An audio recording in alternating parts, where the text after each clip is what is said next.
Hello, it's me. Fresh from my week off. I say week off, fresh from my 3-4 days off. I have returned to the land of Overwatch League shenanigans. And I'm going to be honest with everyone, I've had a bloody busy week when I haven't been doing nothing. And as a result, this is not going to be as technically brilliant as last week's was. But you know what? Who cares? We're here to talk about what happened last week. We want to talk about what's happening this week. Mog, you're a fucking legend. And yeah, that's very sweet. We got a lot of good stuff happening today. Most importantly, APAC starts this week. Tomorrow. Tomorrow at UK BST time, 11 a.m. APAC starts. And that is all I could ever want for my birthday. I can wake up in the morning and I can watch Overwatch all day. Quite literally all day. And I am gassed. I am very excited for it. Gonna be a good time. Just simply gonna be a good time. But first of all, I'd like to go and have a quick old look, back at yesteryear, last week, last week's games, because last week's games are, so I thought I did a pretty good job on my pick'ems. I think I had a pretty good week, but we'll see how we go. Birthday Pog, yeah, birthday Pog. But I think there's some standout, not just games that happened last week, but there's some really standout moments to me that signify a potential shift in the power balance of North America, but also the way that the meta is being played at the moment. I think people will remember, so last week I basically talked about this idea that teams can beat anyone on a given day, but also the idea that there was this fluctuation and a rock, paper, scissors kind of thing occurring with DPS. Well, I believe that that's kind of, it's still definitely in the conversation, that idea. But I would say that there has been a slight shift towards Zarya compositions, which has been really interesting. And if the rumors are to be believed and the Scrim Bucks are to be bought off the stock exchange, which, as I know, don't fucking buy it, we may or may not be seeing quite a lot of Zarya coming out of APAC. So let's see how we go. Anyway, right, what the bloody hell was my first topic? Oh yeah, the Washington Justice. Okay, so this was one of the first games from last week, and it's the only game. It is the only game I got wrong last week. This is the only game that I got incorrect last week. Here we go. Let me load up. That is the wrong scene. No, that's the wrong scene too. That's the right scene. Okay. This is the only game. Look at all that. Okay. Look how brilliant those spreads are, Mog. Look at them. Look how flawless that almost is. Okay, yeah, some of them are 2-pointers, okay, but mostly it's flawless. Apart from Justice, I didn't see this coming. I don't think anyone saw this coming. And honestly, they just hyper-bounded. Like, check some of this out, right? So, I'll explain a little bit of this to people that maybe don't understand it as much, but I think the general consensus here is that Tracer was played a lot more in week 2. That was more in response to the fact that some of the top teams were being able to play Doomfist and play Doomfist really, really well. Okay? Even though Tracer isn't the all-encompassing, murder hero that, she has been in yesteryears, she is still a great deterrent for Doomfist, and mainly for Doomfist Echo compositions. Great job, Jim. For Doomfist and Echo compositions. So sort of the same stuff that the Houston Outlaws were running. And I believe that when this game started, Atlanta were trying to run the Genji, and Nero ends up having to go onto this Tracer, and Nero just could not take this Tracer good duel against Decay. Decay was genuinely on another planet, and just made, Kai's life difficult. Kai wasn't able to get into position as well as they want to. Happy Soldier was fantastic, and I think that there is a word to be said that I don't trust Justice. I still think that this Justice could fall apart at any minute, but to give them their dues, Opener is looking like they could be the skewed of this year, in the sense that that is a pickup that nobody expected to be good, and they have been excellent. And Krillin, in their own right, even though they have Overwatch League experience, and you wouldn't expect them to be playing when Vigilante comes of age, Krillin's been excellent as well. And this team genuinely dunked on Atlanta. An Atlanta team with very, very highly rated flex support and main support in the backline. So, well done, Justice. Really, really good stuff. And I think it shows the fragility of Doomfist. Well, if we're at a point where people are maybe figuring out how they work, kind of thing. Like, people are understanding that they're all about speed, they're all about dictating this tempo, finding these openings, and if you just go into them, okay, if you make it so that they're unable to really find dive targets, okay, or just pressure down that Doomfist as soon as they go in, it's going to be a little bit more difficult to find value out of that competition. The Tracer as well is an excellent deterrent for the Echoes. So, it makes it a lot harder to execute just by having these extra heroes. And I think Washington knew that, and Washington managed to play to some strengths here. I think it's fair to say as well that, I don't think Atlanta looked like they were on their day. Ultraviolet wasn't really hitting as many sleeps as he was doing last week. But, credit to Washington. They managed to get all of their players on heroes that they're good at. You get Decay on the Tracer. You get Happy on the Widowmaker or the Soldier. Okay, Mag's getting to play Winston. And that's been a big factor, I think. Mag playing Winston is a really big thing for this team. So I think that Justice could end up taking this a little bit further, actually, this couple of games. I think that the next few games, if we take a look at pick'ems here, are Boston and Paris. I have to say, folks, I have a sneaky suspicion that this Washington Justice team going into the Clash quite strong. I would expect them to qualify. They don't, that's going to be an absolute kick in the head for. So, yeah, really interesting stuff starting up there, honestly. So that was the big look back of this week. I really didn't expect that one to happen. As you guys saw from my pick'ems, though, I think everything else was near enough on point, shall we say. But I think there is, one game as well that we probably have to look at and say, okay, that did happen. And what am I supposed to do when I don't talk about the LA Gladiators?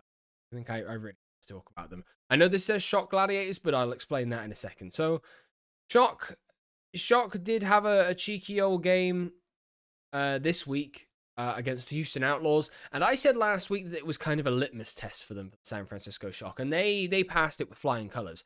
And similarly to the Gladiators, I said that they had a litmus test against Dallas Fuel. Now, I think that to be fair to the San Francisco Shock, I think that they are fantastic, and I do think that they dismantled Houston with ease. But again, I do believe that some of these Doomfist comps now are starting to, as I've just said, are being a little bit unraveled. People are starting to understand how to play against them.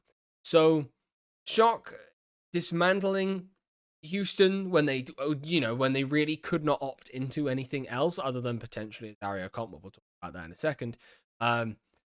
Maybe it wasn't the biggest litmus test as I thought. Like, honestly, I was very unimpressed by Houston over the course of that game. I don't think they made it particularly close, and I don't think that speaks necessarily to Shock's magnitude and how good they are as a team, but the fact that Houston just simply do not have the facilities to be able to play these main tank compositions. They just have to keep running Dante Doom, and Dante does have the tendency to overextend. If Dante's not getting 2 picks off the start of a fight and he's not cleaned it up immediately, then usually it gets turned against them.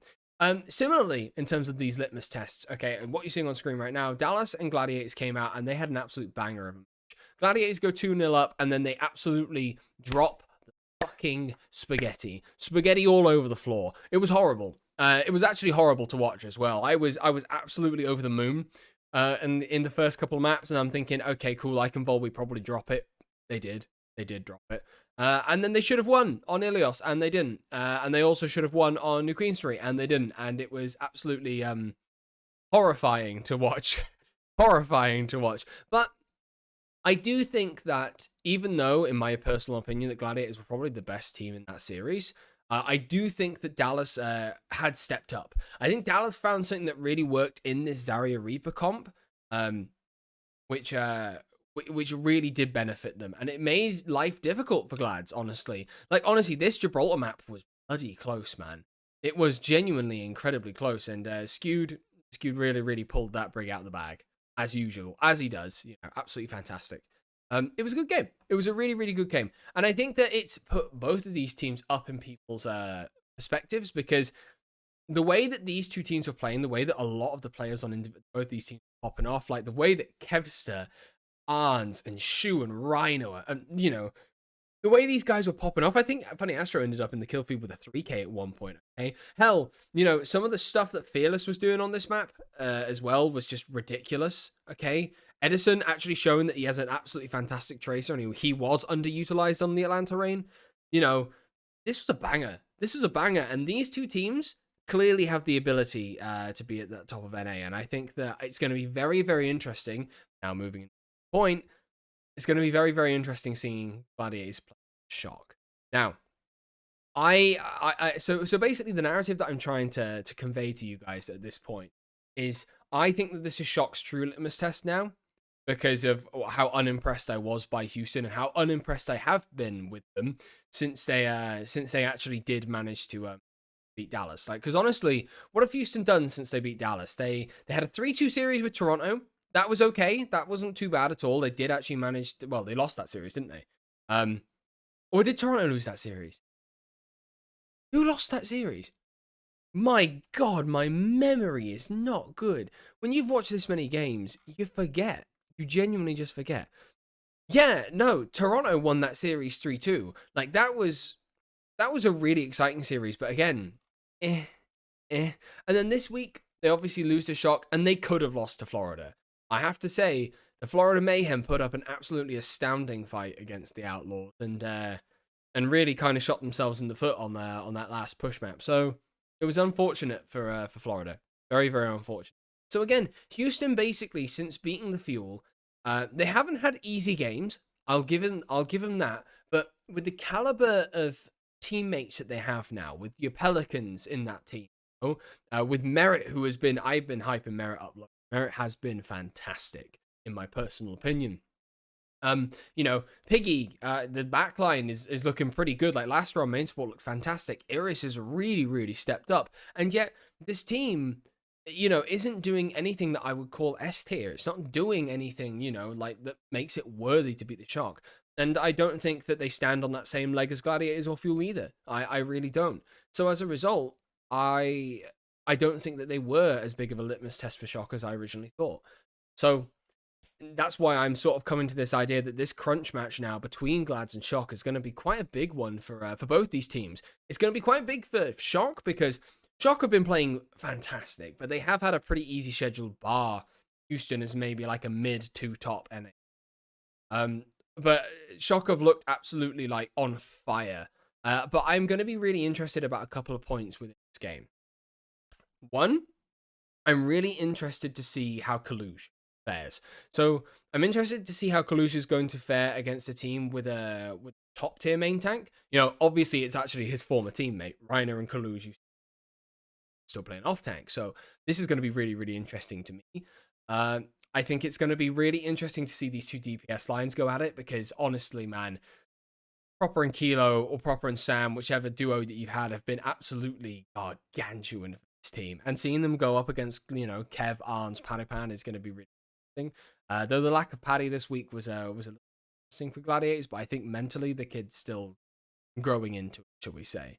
Owl do be getting juicy, yes. Mog is correct. Owl is getting pretty god old damn juicy. And then I've got lots of questions for Violet. Violet's Lucio has been looking a lot better, but I'm interested to see how you know, how his positioning is going to stack up when he's going get up against, you know, like a top tier, you know, tank and frontline from Gladiators. So yeah, I mean, I'll do my pred on this game in a sec, but genuinely I'm shooketh, a little bit shook. It's interesting. Yeah. So basically, we'll see. This is a real litmus test for these two teams, and shall simply see. Let's move on to my last little topic before we jump into what's it called? Before we jump into, and my last little topic is gonna be, as I've been alluding to, this Zarya replay. I'm gonna skirt back to this Dallas Fuel Gladiators VOD, and I'm gonna skip us over to Iconvolt. Just for the highlights, I want to skip us over to. So Iconvolt was firmly in this game a Dallas Fuel map. I think Dallas Fuel absolutely obliterated on the map, and they were running a composition that has been used sparingly, but they really showed how effective it can be on certain maps, especially at the end of the series. And that is obviously running a Zarya and a Reaper. So the whole flowchart Overwatch for this is basically the idea. Harbin's on this Zarya. By the way, Harbin pulled out an absolutely nutty Winston on Ilios. It was sick, honestly. You know, I hated it. I was thinking, oh god, if we lose, everyone's going to talk about Harbin Winston. Anyway, so basically they pull out this Reaper. The flowchart is basically Reaper TP's in with a bubble. You can't burst down Reaper. It means that Reaper is able to get close, you know, and get into the fight essentially for free, which is the hard part about Reaper. Once he's in the fight and once he's up close, he's incredibly effective. But getting him in is very, very difficult at this level of the game. You can't just sort of like TP into an unknown spot. People really do get that. This level of the game, you know, people know where they're going to do. They listen, they can hear it, okay, and then they get focused down. So the bubble just enables them to do that a lot. And when they were going full pelt, you know, Chio's speed boosting, they've already, you know, bubbled Reaper and Reaper's gone in, okay, and you've also got a Zarya with 100 charge, like, running at you, while a Reaper's already in front of you. Difficult. Really, really difficult. And Gladiators did have a problem with this. And I don't think that they necessarily found, like, the solution, shall we say, to it either.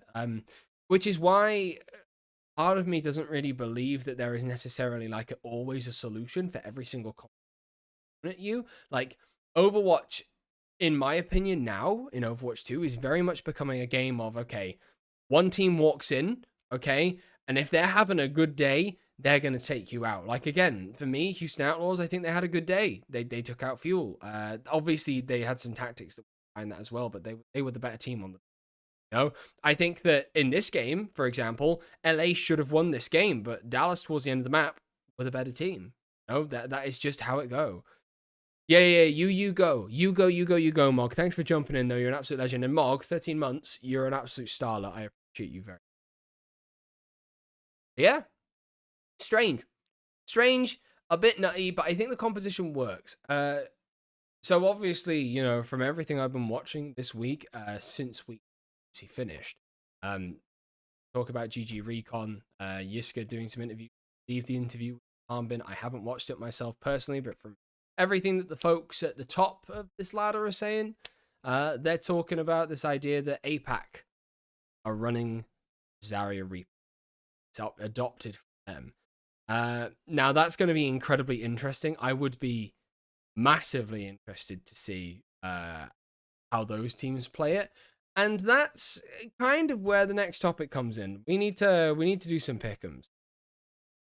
We got to do some pick'ems, and APAC here. So with that in mind, with all of these different sort of like compositions floating about, obviously your Winston is still very much strong. Hello there, Finch. Ray, thank you for the 13 months. You're an absolute star. Love you, man. It is Pick'em's time. You've missed me waffling on about what happened at the beginning of the week, so it's now Pick'em's time.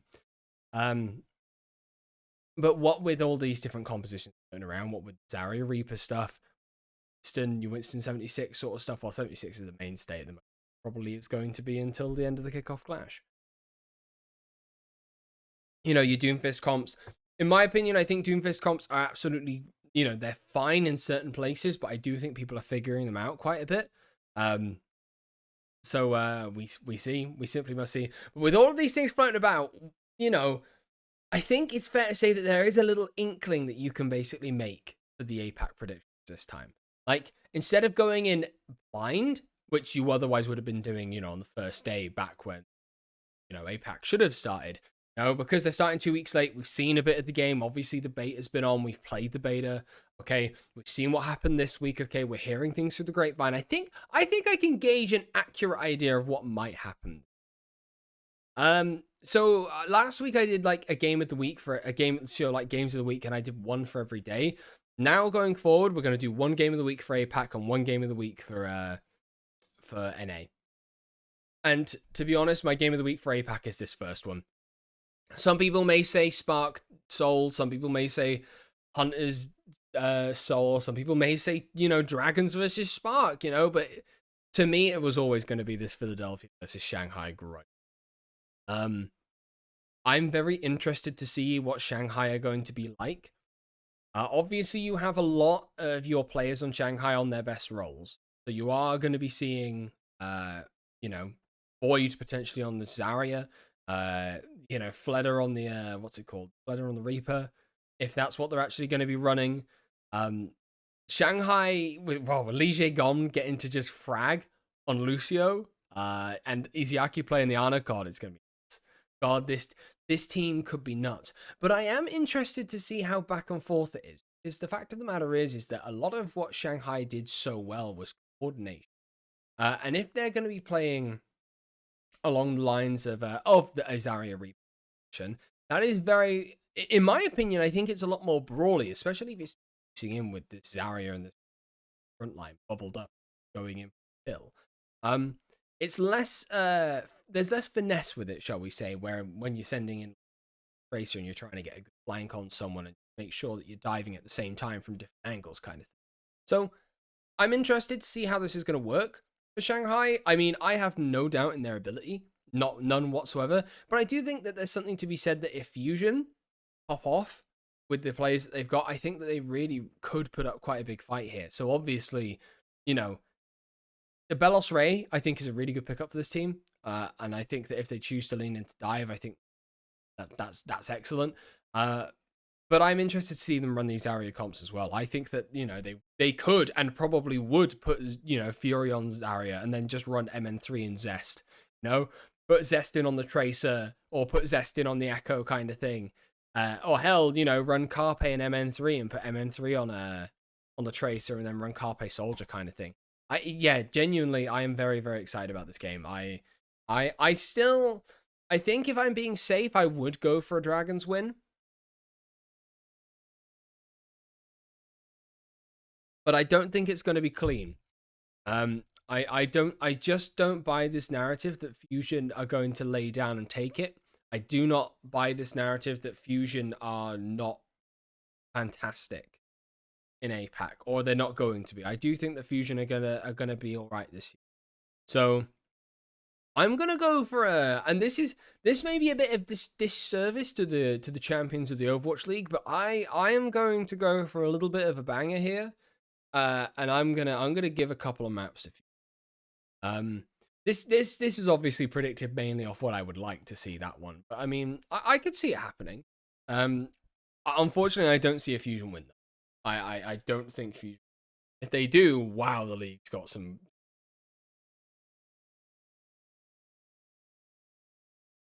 This, I reckon, could be a great game if Philly on form. Yeah, the thing is, though, we don't know what the form is going to be. The only reason why I wouldn't give Philadelphia any more benefit of the doubt is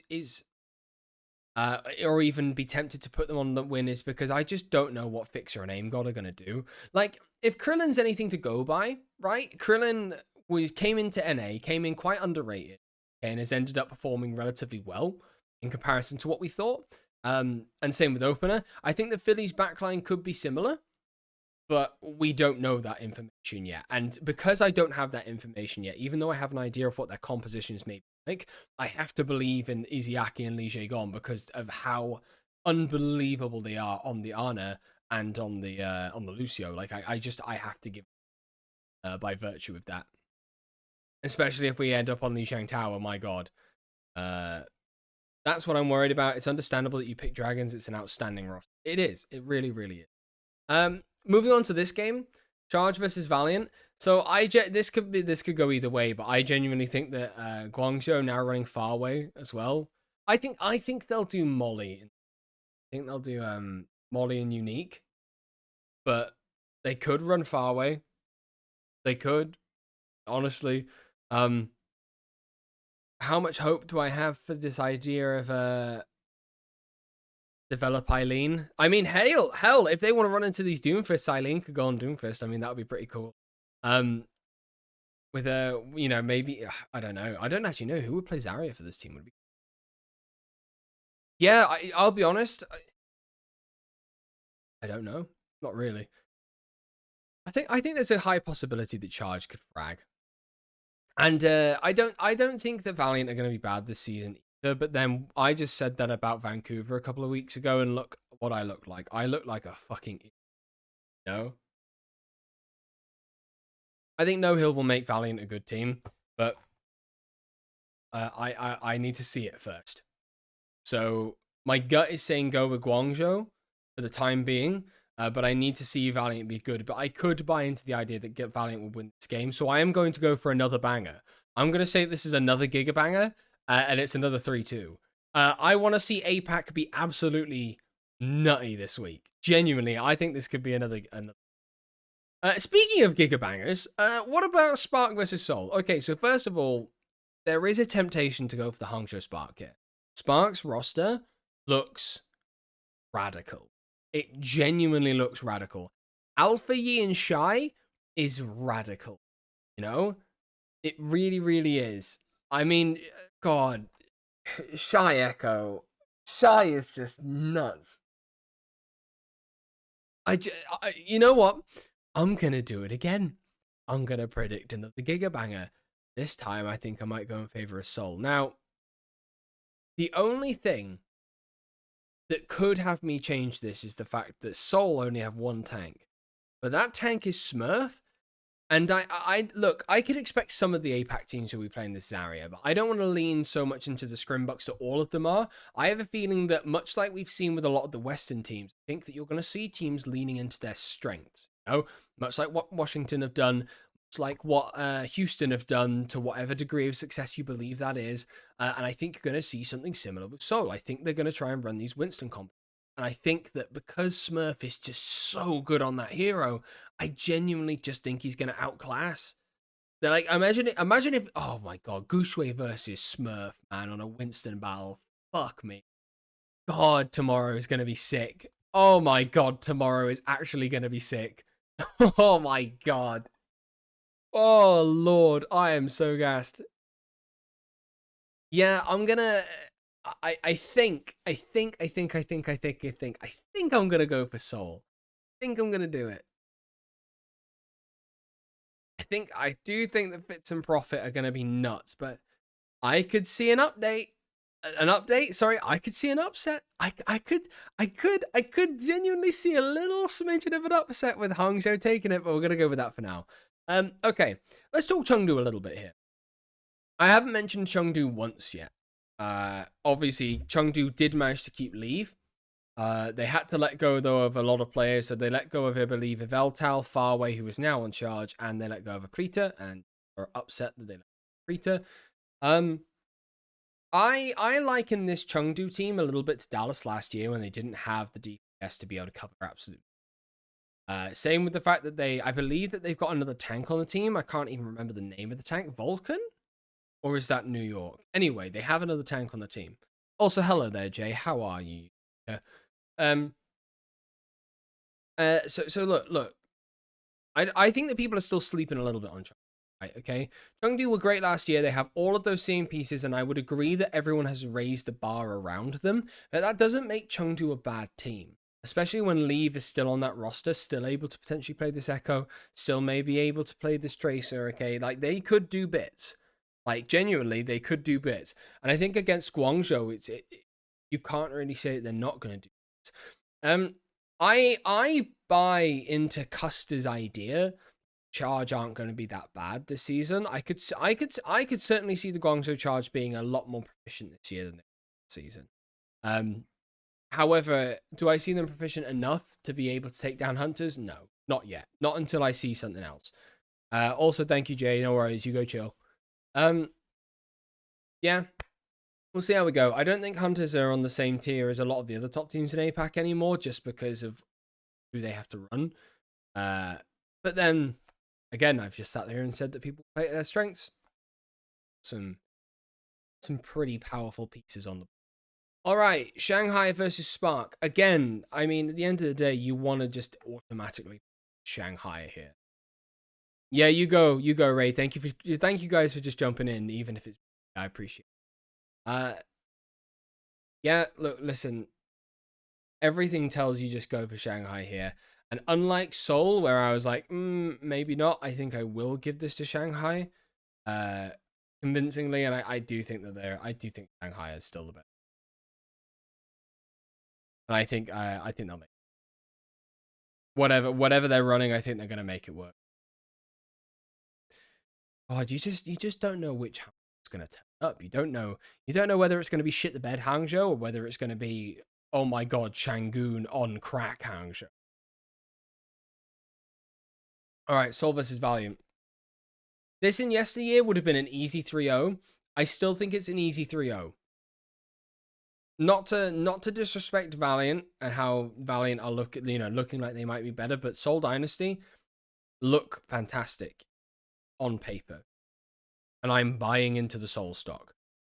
Same over here, Fusion versus Charge. I think, again, I'll give a map to Charge here. I don't think that Charge are just going to lay down and let Fusion have them, because I do think they have holes in the back line, but I think the Fusion's quality going forward, their quality in the front line and in their tanks is just going to be too much for Guangzhou.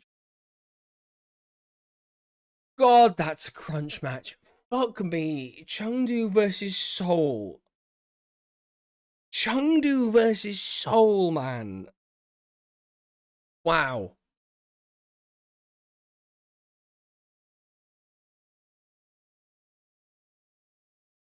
I don't know. I don't know. I do not know. God, I have no idea. Christ. All right, LA Spark instead. Yeah, we'll give it Spark. I think there are going to be some 3-0s in here. But I can't give Valiant anything until I see him. That's simply how I see it, right? Oh man, Chengdu versus Seoul. The problem with Chengdu, right, is that without them being able to play ball comps, it's interesting and it's tough to see, like what their strength is going to be this year. And with Jinmu having to fill in all these other roles, I think that this team will probably be a little bit unsettled, shall we say. So again, there's a large there inside me. There are two wolves. One of the wolves wants me to give it to Seoul Dynasty, and the other wolf wants me to give it to Seoul Dynasty. I just don't know. I believe in Chengdu. Like, I genuinely do. I genuinely think that people are believing that Chengdu are out already, just because they've lost a load of players. But this is still a roster that was competing at the highest level last year. This roster managed to break into 2 different stage finals, and they looked credible. So against Dragons, but they looked good. They looked really, really good all year. And I think that Gaga's Winston is good. I think they still have a top tier backline in Monk and Nisha. I think that as long as look, here's the thing, right? As long as Jinmu performs, fine, and Leave is still Leave, then this team is going to be cracked. I don't know. I think both of these teams are going to have a monkey battle, and I do think Smurf is a cut above, so I think that's what it's going to be. Like, these are 2 teams that I can see not leaning into this Zarya. I can see Chengdu and Seoul not doing any of this Zarya stuff, but I could see like people like Spark and Fusion and Shanghai doing Zarya stuff, and that's why, again, I'm going for another banger. All right, that's APAC. I'm locking in APAC. I don't have the mental fortitude to think about what else could bloody well happen. There's some absolute giga bangers in APAC this week. Let's move on to NA. North America, right? Let's do some easy stuff first. My little side comment on Paris. Paris is shit. I genuinely don't like what's happening with Paris right now. Paris, again, this roster is clearly unsettled with its new head coach in J-Mac. Obviously, what happened to Naga? Naga's left the team. His own well-being. Coming in, I thought Wob was fine, but I like Naga's really good, man. Naga was really good. I don't think that Glister's performing to the same way that Glister was last year. I just don't think that Dan or Vestola are it. And I believed in Vestola a lot, but they're not with the way that Washington played last week. Not with the way that they shut down Houston last week. What would Paris do that Houston can't? Maybe play monkey comps, but then a monkey matchup against Mag? Nah. I can't see it. Can't see it going any other way. This is a bit of a banger. Florida versus New York is a little bit of a banger. It genuinely is. This is basically fake Florida in the form of New York versus New Florida. And New Florida have looked excellent.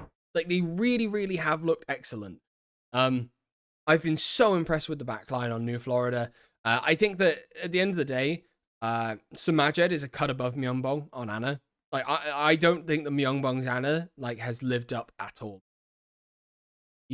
And Gangnam Jin has basically locked himself into this main support role, and unlike Lastro, he just can't do it. Kellen's been fine. Yaki's still absolutely, frags, but he can't do it all on his own, potentially. And Flora's been pretty good as well. But honestly, man, yeah, I see this going Florida Mayhem. I think I just think that New York haven't shown me enough, and I think that New York did look pretty convincing on some of these Zarya comps against Shock. But I don't know if that's going to be enough to take them through. And someone can do it as well. Someone has proven that he can literally play any tank that you. Someone's great. I'm going to give this a cheeky old 3-1. Dual Defy. That's a little Iron looking really on the compositions. Chorong and Twilight have been a cut above. Isu and Finale have really, really popped off. Like, Finale's looked, like, Toronto have looked good. Toronto have looked really, really good. Can they beat Dallas? I think that the momentum that Dallas have picked up from Gladiators and how well they executed that composition is probably going to be enough to take them over the line. But I do think it's going to be a close affair. I think that Toronto, again, are going to... I'm a big Toronto believer. Such a Toronto believer that I will skip a load of games and give them a 3-0 against Boston. Actually, yeah, let's skip all of the boring ones. Yep. I don't think Boston get anything off of Toronto. God, am I buying into this idea that Justice could have a 3-0 week?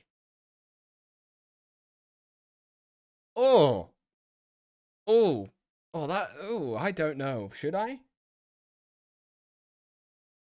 Should I buy into that?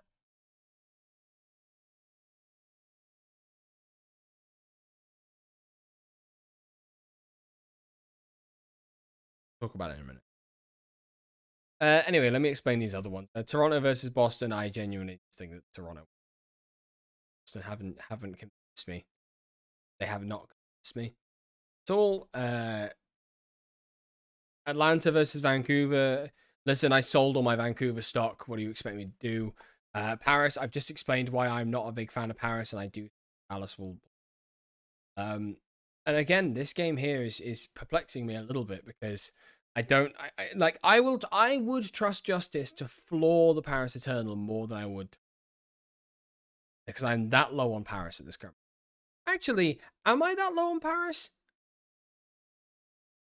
I think I don't think that they do this clean two clean 3-0s. How do they do 2 clean 3-0s?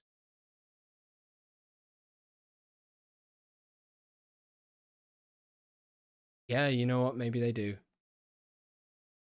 Yep, I'm gonna give it to fate.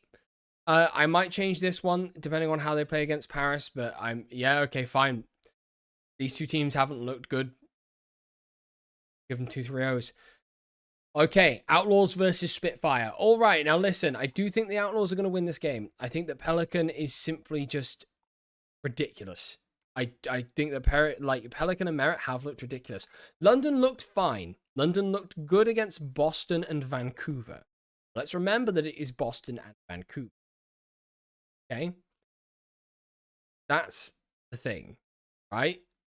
And Boston did manage to take a map against London. So I don't want to get too high in a way on this idea that London are like a sleeper team, because I don't think that. I think that London are beating teams that you would potentially expect them to beat or not. But I don't think they're going to beat Houston. The reason why I'm giving them a map is because I can see London having a map. I don't know what the map pool is for this week, but I could see them being on a map whereby Rush is heavily favored, and I can see them being able to shut down this Dante dude.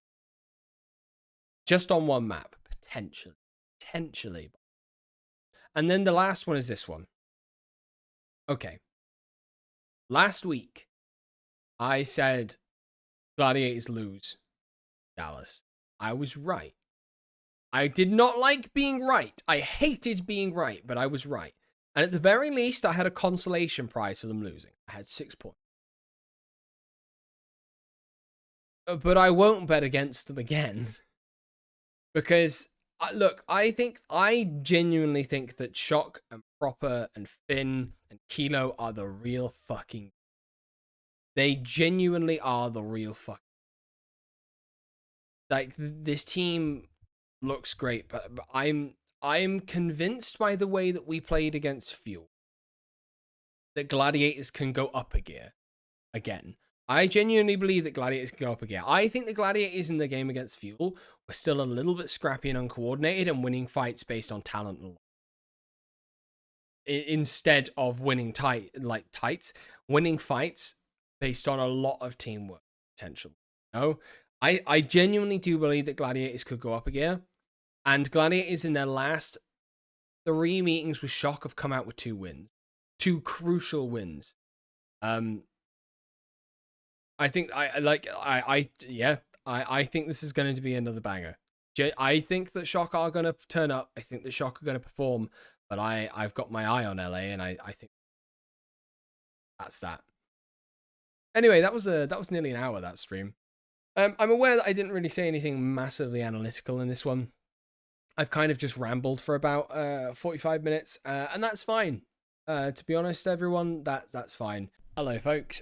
So yeah, I bollocked the audio through a lot of that stream, and I didn't really realize. I know that I have a tendency to do that anyway. So this is just me saying thank you for watching. If you did, thanks for putting up with it. I will fix it at some point, and I will catch you in the next one. Hey, cool. Yeah, see you later. Have a good day. Have a nice evening. Goodbye.